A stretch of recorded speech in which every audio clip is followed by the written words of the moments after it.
Nishchoy koriya kohi shuno bhaktagan eba na jabin Prabhu Sri Vṛndāvan.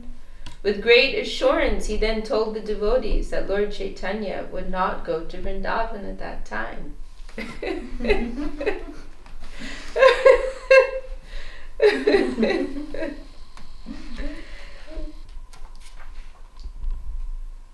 So, okay, so maybe he started this like just before Mahāprabhu started the journey. Maybe it wasn't so far in advance. But he's mentally, right, preparing this road. Then he realized, oh, Mahāprabhu won't be going. Within the heart of the devotee, everything can be revealed. Kanaya natashal hoite asibo firaya janibe paschat kohilo nishtoy kodiya. Nishingananda Brahmachari said, the Lord will go to Kanai Natashala and then will return. All of you will come to know of this later, but I now say this with great assurance. Osai Kodiya hoite Jolila Vṛndāvan Sanghe Sahasre Kalok Jata Bhaktagam. When Lord Chaitanya Mahaprabhu began to proceed from Kuliya, so that's the area where our mat is now, was previously known as Kuliya Gram, toward Vṛndāvan, thousands of men were with him, and all of them were devotees. So Mahaprabhu, this is after 5 years, right, of taking sannyas, and he wants to go to Vṛndāvan, but he decides to stop in Navadvip on the way, right? So it's kind of like, if you look on the map, like Puri's here, Navadvip's here, and then Vṛndāvan's over here. So he kind of does a bit of a diversion, right? Goes to Navadvip first to visit the devotees in Bengal, and then goes to Vṛndāvan. However, as it turns out, his plans change and he turns back. And we'll hear more about why and how that happened. But this brahmachari, through the realization in his heart, he knows, oh, Mahāprabhu is not going to go. But that was his intention. He was going to Vṛndāvan. Jaha jai prabhutaha koti sankhya lok deki te aise deki kande dukha shok. Wherever the Lord visited, crowds of innumerable people came to see him. When they saw him, all their unhappiness and lamentation disappeared. Jaha jaha prabhu acharan bodoye chalite semitika loelo karta hoy pate. Wherever the Lord touched the ground with his lotus feet, people immediately came and gathered the dirt. Indeed, they gathered so much that many holes were created in the road. Wow. Wow, what a picture, what a picture. Imagine this divine personality and thousands of people coming, just digging up the earth that he's walking on. Wow. What a scene to behold, what a sight to behold. What potency, right? What powers in Mahaprabhu's divine presence. Aiche jali aila Prabhu Ram Keli Gram Kodeni Kata Gramati Anupam. When Lord Chaitanya Mahaprabhu eventually arrived at a village named Ram Keli. This village is situated on the border of Bengal and is very exquisite. And there's another name for this now, I cannot remember. You see it on the train line, not so far from Navadvip and Kolkata. So, and this was something like a capital of the Muslim government at the time, as I understand. Rupa and Sanatan were based there. Taha nitya kore Prabhu preme achetan koti koti lok aise dekite charan. While performing Sankirtan in Ram Keli Gram, which means village, the Lord danced and sometimes lost consciousness due to love of God. While at Ram Keli Gram, an unlimited number of people came to see his lotus feet. Kodeshvar Javan Raja Prabhav Shunya, Kohite Ladilo Kicho Vishmita Hoya. When the Muslim king of Bengal heard of Chaitanya Mahaprabhu's influence in attracting innumerable people, he became very much astonished and began to speak as follows. Vinadaneta log jai pache hoye, seto gosaya iha, janiho nishchoy. Such a person who is followed by so many people without giving them charity must be a prophet. I can surely understand this fact.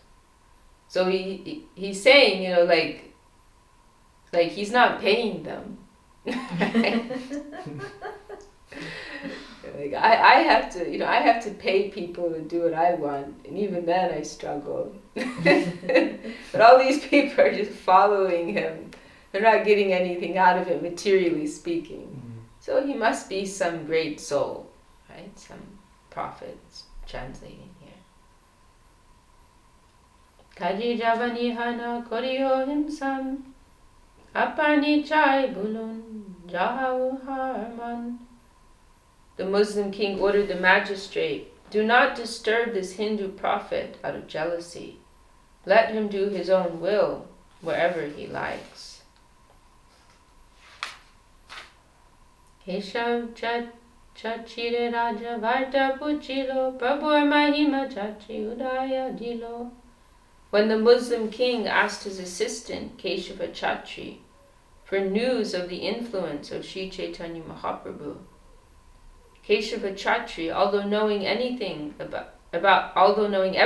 about Chaitanya Mahaprabhu, tried to avoid the conversation by not giving any importance to Mahaprabhu's activities.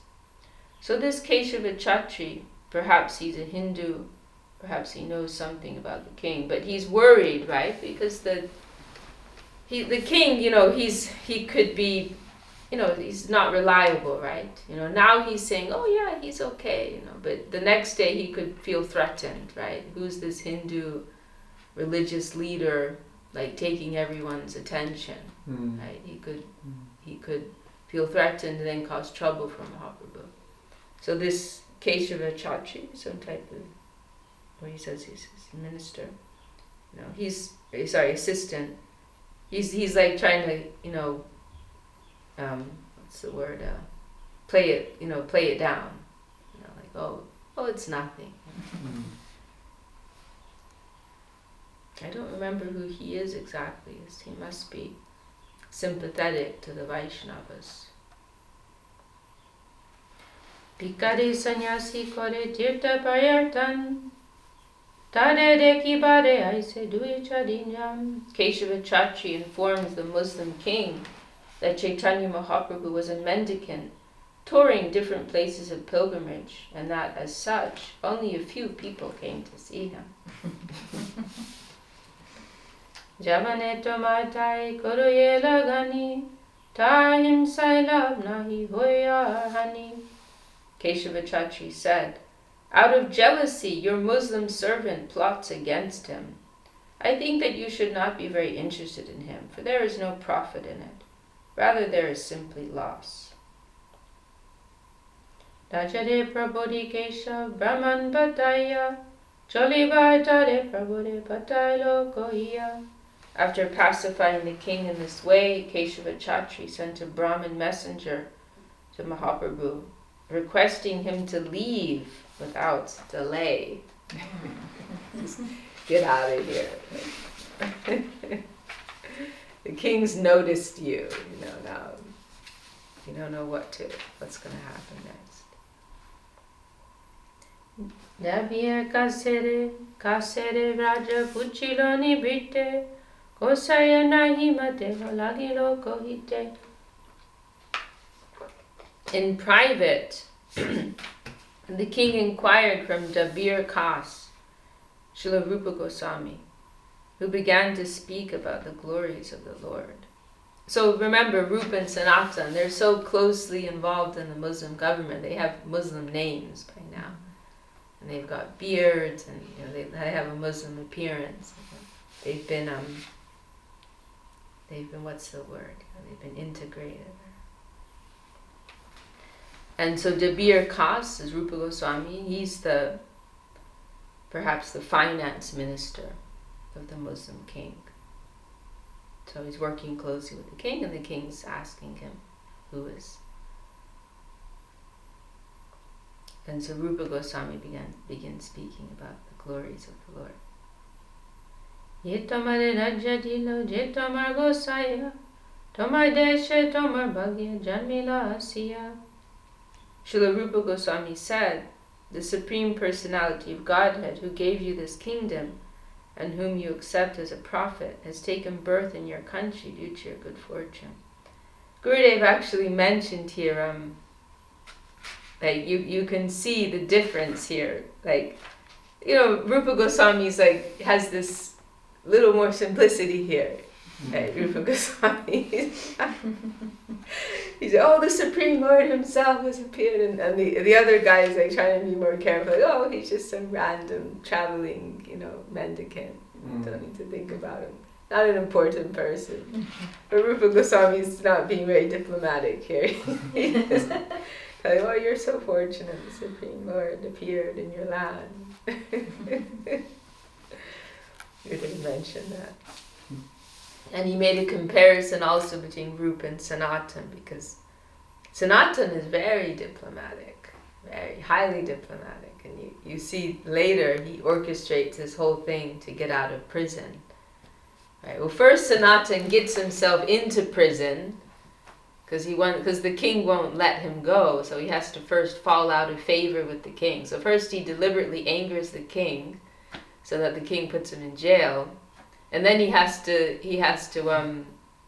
kind of manipulate and then bribe the jail keeper so he can get out of jail, right? And then on his way, going to meet Mahāprabhu, he's on the run, and he also has all these situations that he faces, and they require a lot of alertness and diplomacy, and so Sanatana Goswami is highly streetwise. Where can I read that?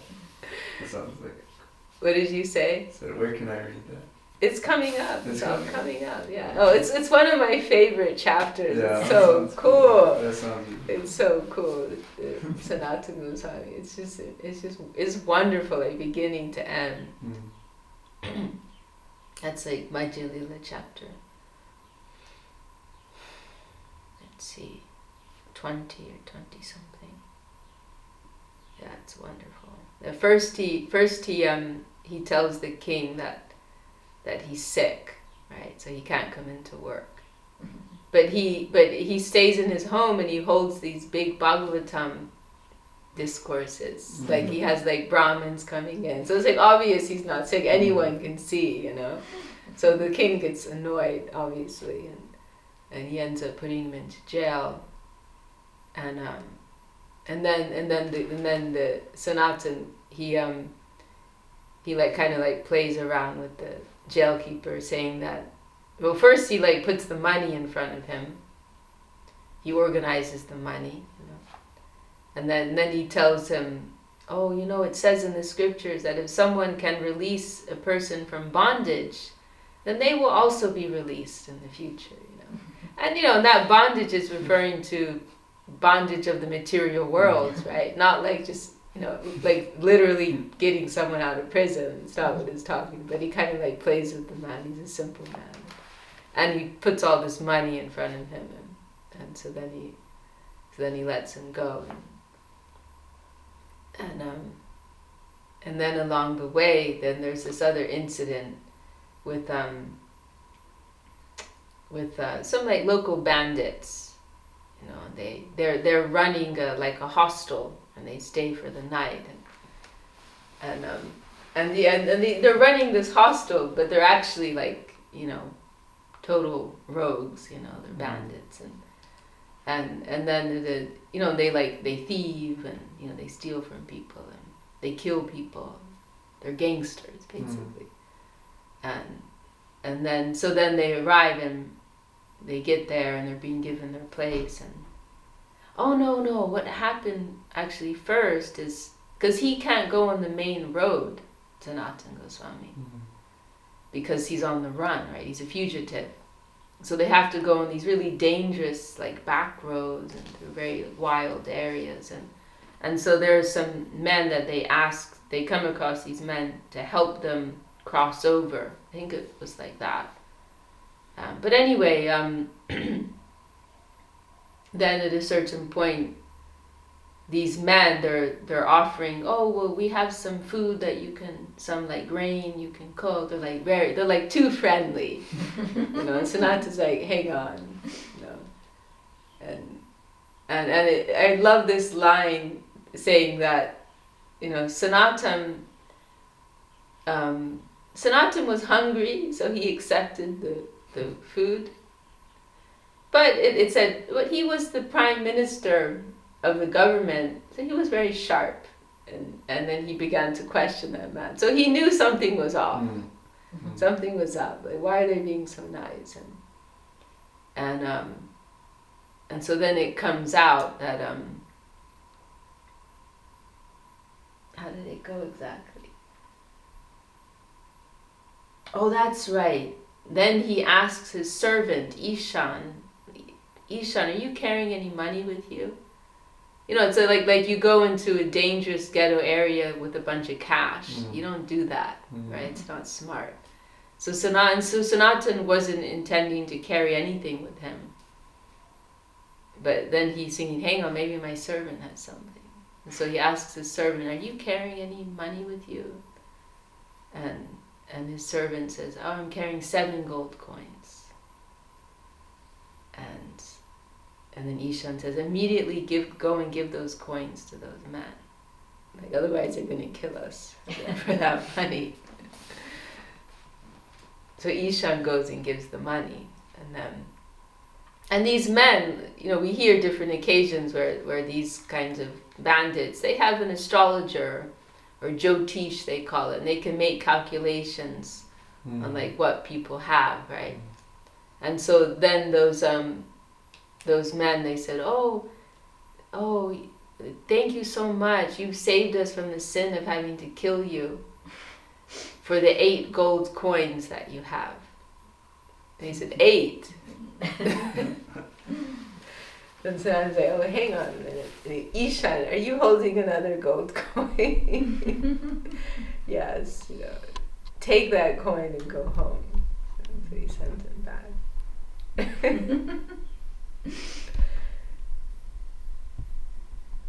So like the whole thing, like Sanatana's just like super sharp, you know, the whole way. And then he continues, and his servant does that, just leaves with the 1 gold coin. And then, so then Sanatana continues alone. And the next adventure is he meets he happens to meet his brother-in-law. He stops in one town. He's on his way to Varanasi, Benares, to meet with Mahāprabhu. Because he's on his way because he's heard Mahāprabhu's in Vṛndāvan at the time, so he's going to Vṛndāvan. But then he hears on the way he's in Varanasi. I think that's how it happened. But they meet in Varanasi in any case. And maybe it was on Mahāprabhu's way back from Vṛndāvan. But then the next adventure is he happens to meet his brother-in-law, and in the town on the way, and he's like kind of a wealthy man, and he's like, he sees his brother-in-law, like, you know, Sanatana Goswami was a very wealthy man, you know, he was the prime minister of the Muslim government, very respectable, high-class man, and he's like looking like a beggar, you know. And so his brother-in-law was saying, why don't you just stay here a couple days, let's get you, you know, let's get you some nice clothes and get you cleaned up. And Sanatana says, no, I won't stay for a moment here, I have to go on my way. So there are, you know, in this whole pastime, there are also these interesting, you know, lessons, right? Like the lesson with his servant holding on to that 1 gold coin, right? Missing out on this opportunity, and then his brother-in-law trying to help him get comfortable, right? He's like, no, I'm not hanging out for a moment, I have my mission, right? so I won't stay for a moment. So this is so nice.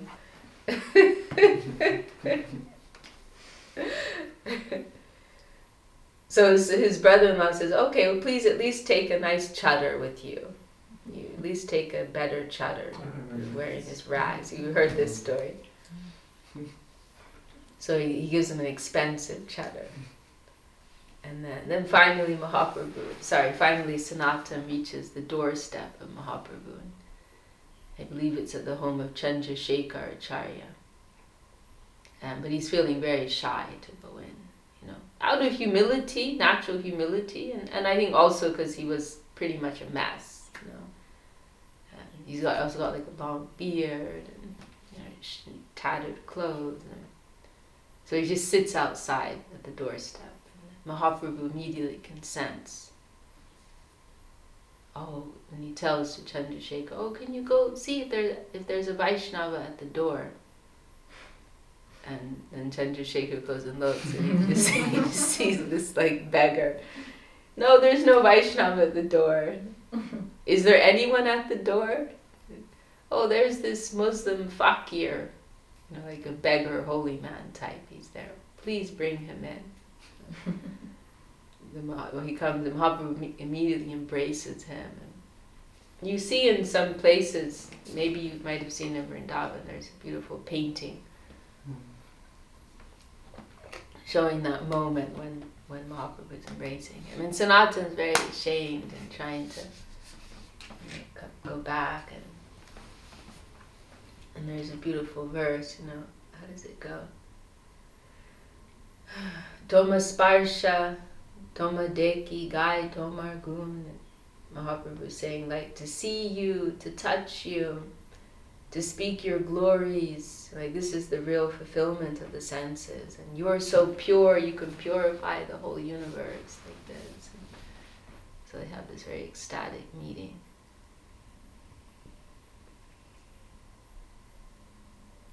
But then soon afterwards, Mahāprabhu's eyeing that chadar. It doesn't say anything, it just gives it a look. And Sanatana understands, it's not becoming, I'm supposed to be living as like a sadhu, renunciate. Not appropriate for me to wear this expensive cloth. Then he goes out and he finds a man on the bank of the river who has like a tattered, simple chadar at least. Oh, will you exchange this? Oh, what are you joking around with me? Why are you making fun of me? No, I'm serious.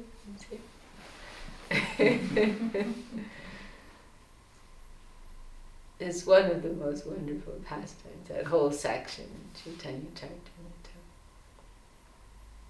And then Mahāprabhu instructs him for 2 months there in Varanasi. That's all recorded. And it starts out with these 5 questions. Sanatana Goswami asks, Ke ami, kene amai, jada tapa choy, iha nahi jani, ke manahi toy. Like, who am I? Why am I suffering? How can I attain my highest benefit? And is it the 4? Who am I? Why am I suffering? How can I achieve my highest benefit? Keami kenyami jari tapachoy, iha nahi jani kenyami. Like that, these fundamental questions. And then 2 months of instruction. What's the beginning, the first? This is a verse you should know, everyone should know. Jiver srupo hoy, Krishna nitya das. This verse, right? You know this verse. Every soul is constitutionally a servant of Krishna. This is the big announcements. Krishna tatasta shakti veda prakash. We are the tatasta shakti, inconceivably one with and non-different from the Lord. One with and distinct, separate from the Lord at the same time. Surya Amsa Kiran, analogy of the sun and the sun ray, the fire and the spark of fire. Then it all begins from there.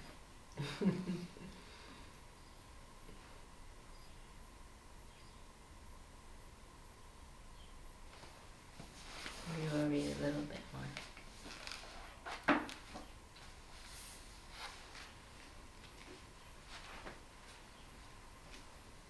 Toma mangavanche gaya siddhi hoy iha shirvane toma savatra injai.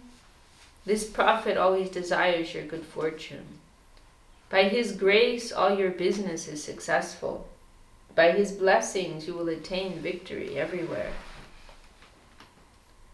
More keno pucha tumi pucha panman tumi nada dipa Vishnu amshasam. Why are you questioning me? Better that you question your own mind. Because you are the king of the people. You are the representative of the Supreme Personality of Godhead. Therefore, you can understand this better than I. Tomar chitte chaitanere koiche hoy gyan. Tomar chitte je loy seto pramam. Thus Srila Rupa Goswami informed the king about his mind as a way of knowing Sri Chaitanya Mahaprabhu. He assured the king that whatever occurred in his mind could be considered evidence. You know, this is the Vedic tradition, right? The king is considered like that. He's a representative of God.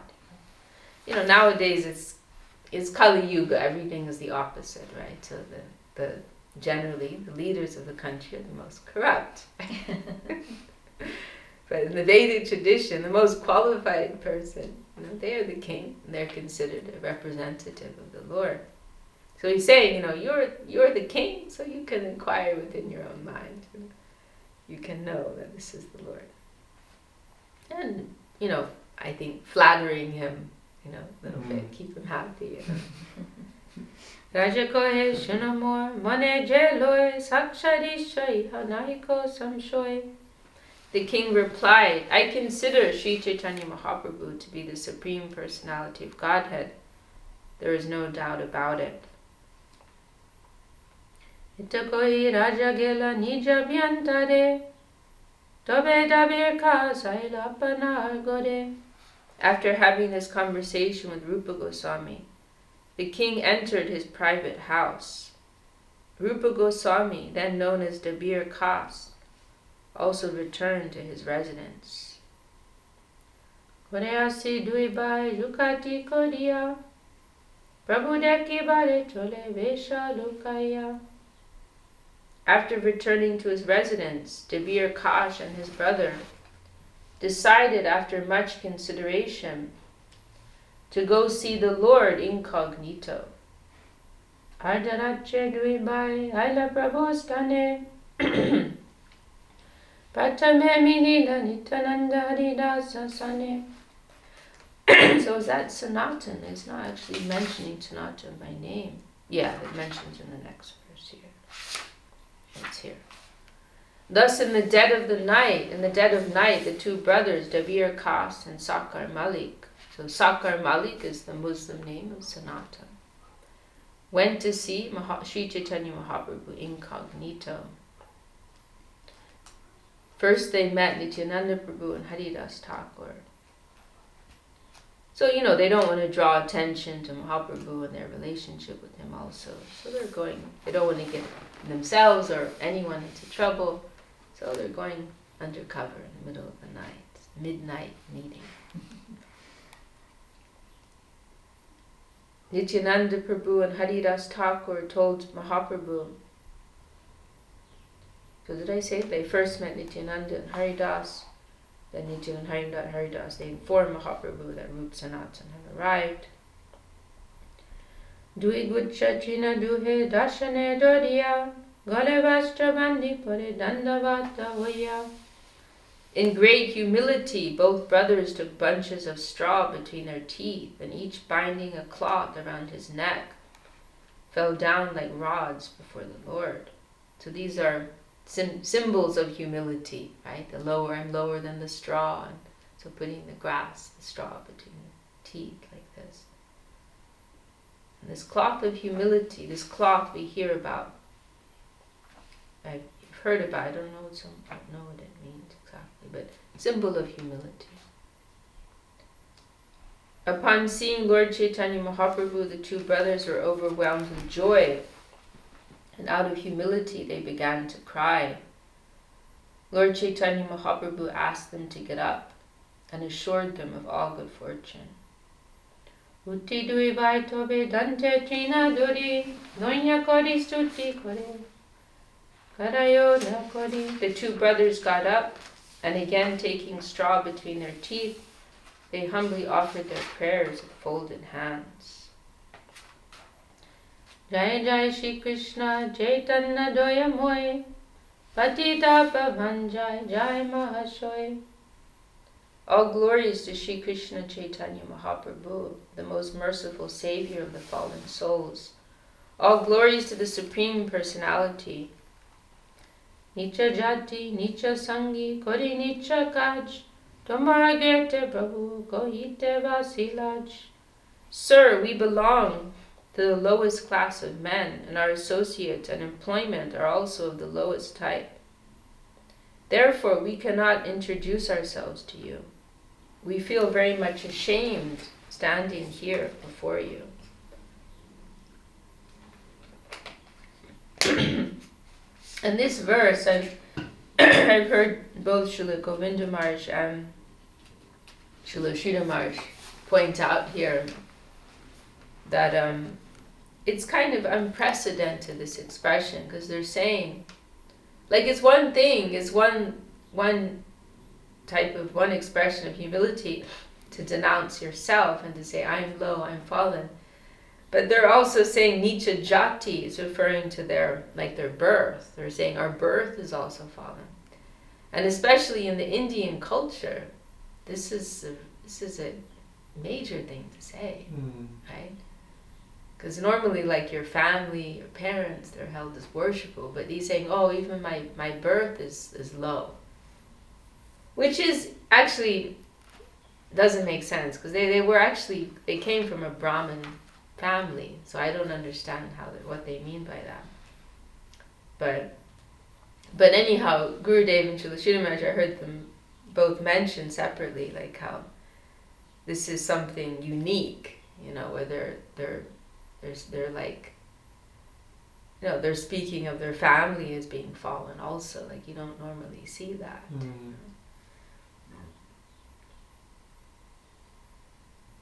Now this next verse is a famous verse.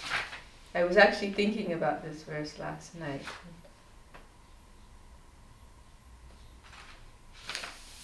And there's another one too, which is mentioned later in the actual meeting. I think it's not mentioned here. Let's see. I don't want to go too long. Oh, it's been 45 minutes already. Yeah, maybe we'll stop. Because their meeting, it goes into more detail here. Very beautiful. We'll leave this for tomorrow. Maybe I'll just end with this one verse. This is a very heart-rending verse. Mattulyo na. This is included. Srila Sridhar Maharaj includes this in Prapana Jivanamrita, this verse. Mattulyo nasti papatma naparadi cha kaschana parihare pilaja me kimbruve purushottama. Dear Lord, let us inform you that no one is more sinful than us, nor is there any offender like us. Even if we wanted to mention our sinful activities, we would immediately become ashamed. And what to speak of giving them up?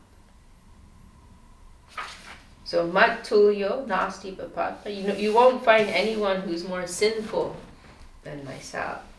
Naparadi cha kaschana. You won't find anyone who's a greater offender than ourselves. Parihare pilaja me kimbruve purushottama. I'm ashamed. Laja is shame, the shyness, even to come in front of you to ask for forgiveness.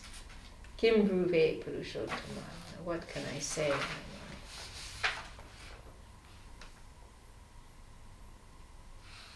And there's a place, I was thinking of last night, there's a place in Sri Guru and His Grace where Srila Sridhar Maharaj is discussing that verse, and he Srila Sridhar Maharaj just brings it to life. Maybe tomorrow we can also read that. And all of these verses, Srila Sridhar Maharaj enters into the inner heart space of them, and he says, nor, oh Lord, what do I have to offer to you? I don't have anything to offer you. I only have my filthy self, he says, Normally persons offer you so many pure things like flowers, but what do I have? I only have my filthy self. That's all I have.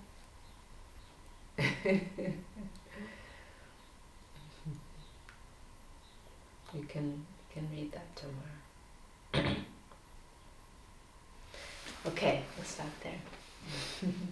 Jai Sri Chaitanya-charitamrita ki Jai. Krishna's Kaviraj.